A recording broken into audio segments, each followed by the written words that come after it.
You know, a woman's work, it's never done.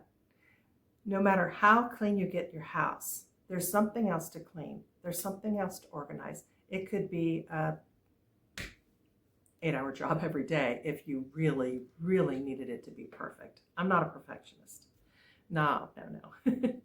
So I was thinking about how often these days we search YouTube for how to clean, how to organize. Also, there's AI. Hmm. Anyway, YouTube. YouTubers are often have been helpful for me to learn some tips or maybe to get some motivation, but often they're selling product. I don't know. I don't think I need any more products, but sometimes when I'm going to replace something, maybe I try something new. And I'm going to share two things with you that I did buy from YouTuber recommendations. But I want to share with you, let me go back to my mom, how she cleaned, and then also some tips that I have. And if you'll stay after the stories, I'm going to share prayer with you because I always want to do that. And I'm reflecting right now on the Proverbs 31 woman. Woman's work is never done. And then after I pray, for those of you who really want to stay, I've got a crazy, very stinky cleaning story and how we're overcoming it, a mess. All right, going back to mom. When I was little, my mom had me clean a lot with her. And sometimes, though, I'd come home from school on a cleaning day and the whole house smelled so good. I know now it's because she used bleach a lot. And that to me, the smell of bleach was the smell of clean. I no longer feel that way. She would have me often cleansing and wiping our baseboards and our white paneled doors. I think they were often very dusty. I know we had a collie. That might have added to it. Maybe they didn't change their filters very often, but it seemed like they did need done quite often. My dad was the clean freak, okay? My dad's garage and wood workshop, we had a pool room attached to the laundry room, a whole big finished basement, but it had the basement floors, it wasn't carpeted. And he kept it all spotless all the time. If he did a woodworking project, it was all cleaned up afterward. He never left a mess.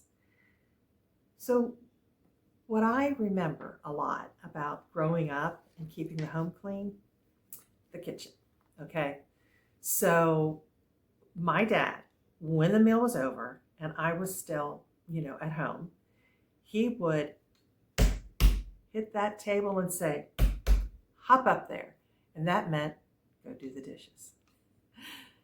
Well, sometimes I ended up in tears over it because I wanted to stay with the adults and my older brothers and their wives or girlfriends and hear the conversation. But I was well trained to be obedient.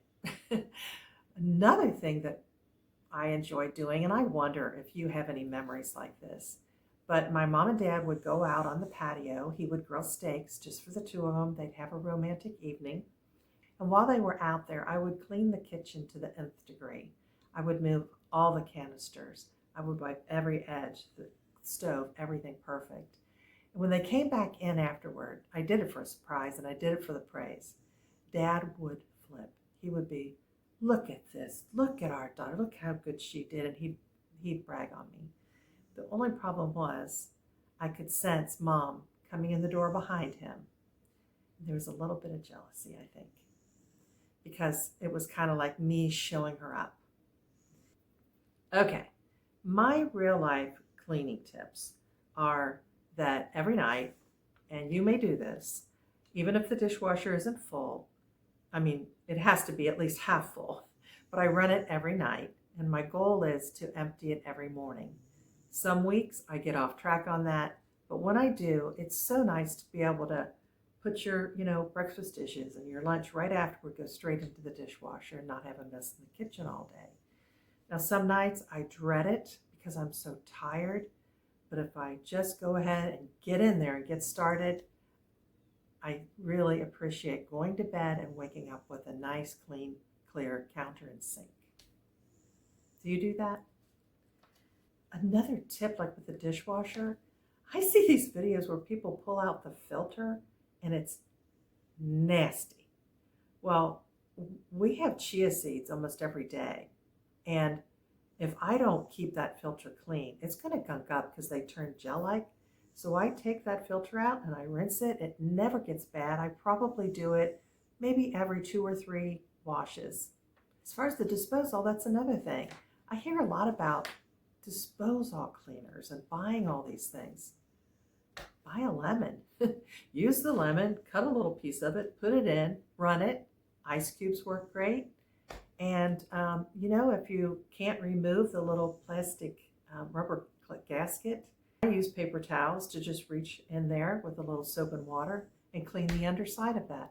Some people, they're able to remove it and clean it. But mine doesn't really get that dirty because I run my disposal every time I use it. Baseboards. Okay. My nemesis. I don't know when I ever wiped my baseboards. So I recently had a cousin that was picking up some extra money. Actually, my second cousin, my cousin's daughter. And I hadn't seen her in years. And I saw on Facebook that she was cleaning. I asked her to come.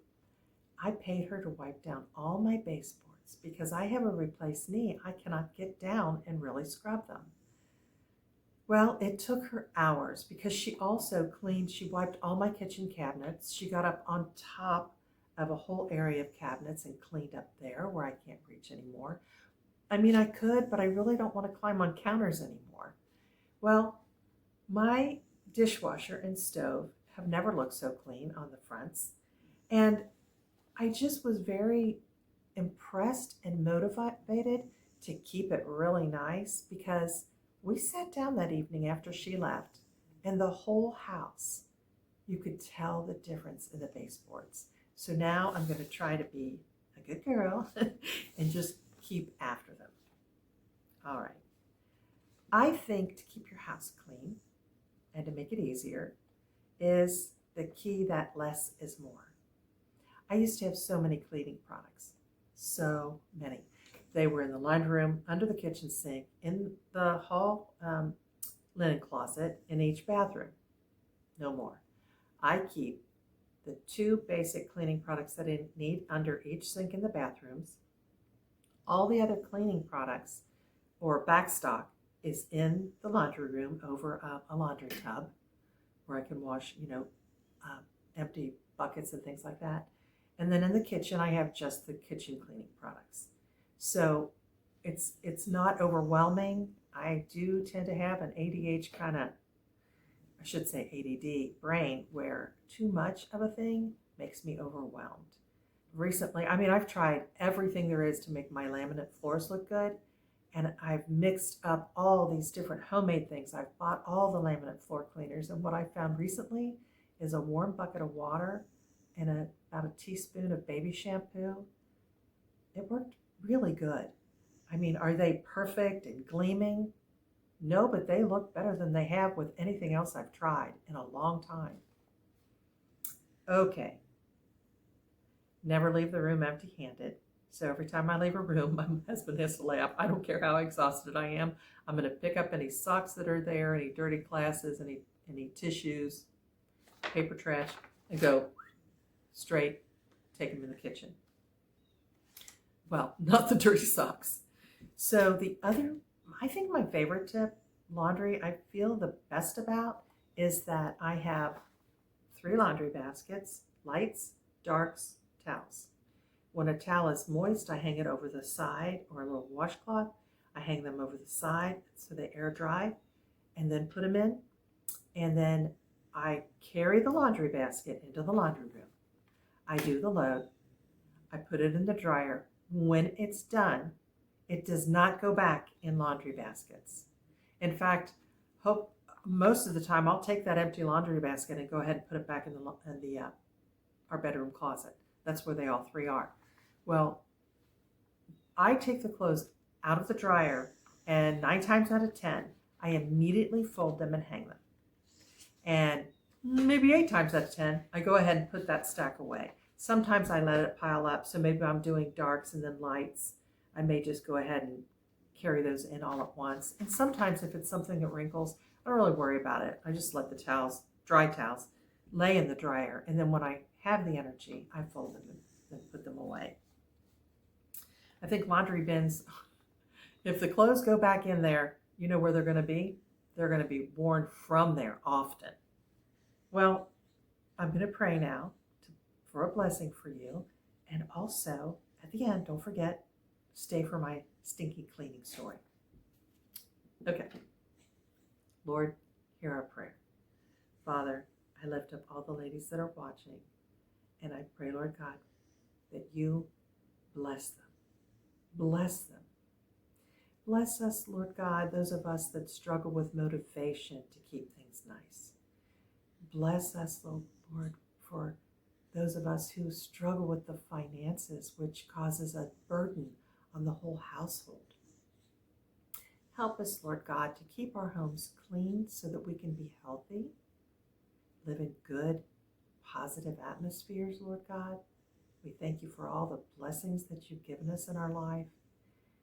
And Lord, help us to be those Proverbs 31 women, that we are wise and loving and keep our hands busy. But also, Lord God, as we're getting older, help us to outsmart the things that we aren't so good at and perhaps have help to come. And help us to reach out when we do need the help, to ask for help. If we can't financially afford to pay someone to come and do something we can't do, that we would ask for help and you'd send that. I ask you to bless each one that's struggling with their health, with their mental or physical health, Father God. And most of all, I ask you, Lord God, to walk closely with us. Help us to follow you. Help us to love you the way you deserve. Pray this all in Jesus' name. Amen. This is a weird switch. My stinky cleaning story. The other day, we were in my husband's car, and he said, I smell something. It smells like something had died. You wondered, did something climb under the car or whatever. We changed the air filter. He got a new one. We weren't sure where the smell was coming from. He opened his trunk later that day or the next day. It was the next day, and he comes walking in the house. He said, oh, Laura. I've never seen him so upset. He said, we left the raw chicken from Kroger's in the trunk. Okay, it had been in there for days in the heat. It was, at that point, horrendous. Let me tell you what. Talk about heart. And it's 5 days before the trash man comes. What it has taken, and we'll see, I'm still in the process. We literally shook baking soda in it, left the trunk open for a couple days, nothing. Today we took it out. We had to, first we hosed it down with Dawn and water, warm water, and scrubbed it. I have a stick-handled power brush, and it really got it good and scrubbed. Then we rinsed it all off, and then we used vinegar and half and half, vinegar and water. So first I rolled the whole big car mat out. This is all in the driveway, and wrung it all out, and then we stepped on it. And now it's air drying over a ladder in the sun, although not a whole lot of sun today. Anyway, can you please, have you ever had just a crazy thing like that happen where you just were like, I have to clean this? Put it in the comments, would you?